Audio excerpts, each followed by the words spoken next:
guys, got another cool one to show off. This is one of my original radioactive dials. I hadn't done any of these in a while. I've been waiting on those custom bun straps, and I don't know if they're coming. Like, we've been waiting months. But I decided, you know what would look cool? I've got these distressed ammo pouch Italian leather straps, and I thought those might look cool. So what I did is this is an oxidized dial. So that is the way that the dial looked. So to work with that dial, I took one of my brushed cases and one of my new bezels, which that bezel went on really tight, which is freaking awesome. But this is a obviously non-number style bezel.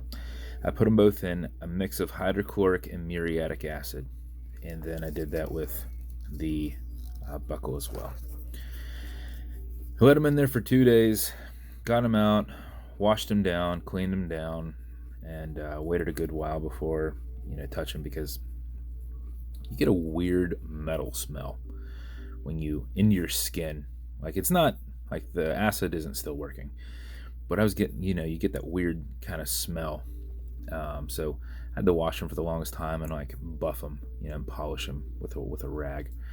But so they are super distressed. So the case is distressed, the bezel is distressed, the clasp is distressed.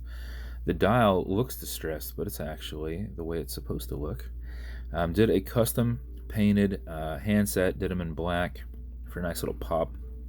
Silver, it's hard to distress a silver with it being so thin and then be able to get lume back into it. And I didn't want to compromise the integrity of the sides, putting them in acid just to give that kind of worn look.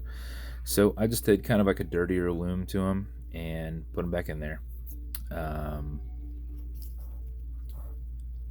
It has a stainless steel movement holder in there, but I went with one of our lasered and kind of distressed radioactive casebacks. Obviously got your radioactive crown there. And that is the build as a whole. This is a super, super soft and pliable Italian leather strap.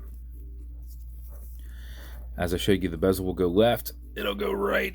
It's on there super tight, so if you're trying to move it, good luck. Automatic mechanical, so you can wind it, you can wear it, you can put it in a watch winder. But if it's dead or you're not going to be very active, make sure you wind it a little bit. Now you do that as you back the crown off the threads till you hear it and feel it clicking. At that point, you can wind, and a wind is a turn that way. Turning it towards you doesn't do anything, but it's a lot easier to keep your finger spacing and just go back and forth. If you do it for 4 or 5 seconds before you put it on, even if you're not very active, you'll keep time throughout the day. And if you do it for something closer to 20 seconds, you're going to max out that 31 plus hour power reserve on it. You cannot overwind it. You can wind it all day if you like. Whenever you're happy with what you've wound, pull it to the one and only click, and you can now set your time. It does not have a hacking movement, so it's going to keep going. You also notice you got a wobble crown that deflects lateral pressure from going into the stem and into the movement.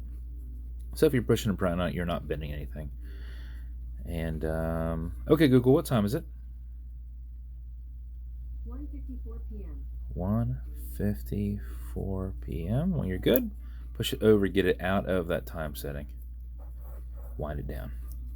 And that is the build. As with every build, it's going to come with matching beads. Entirely up to you how stylish you are, whether you wear them or not.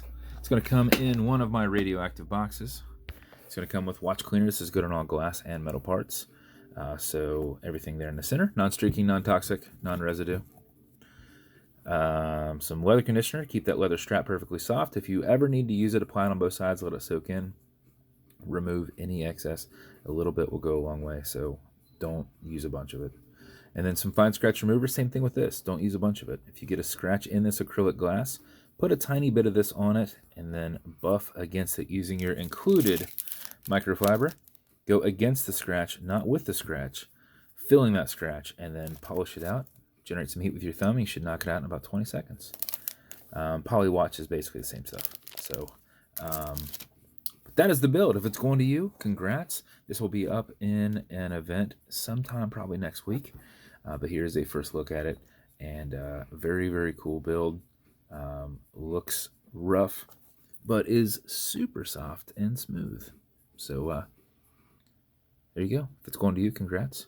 And if you want me to build you something custom and unique, reach out and I'll see what I can do.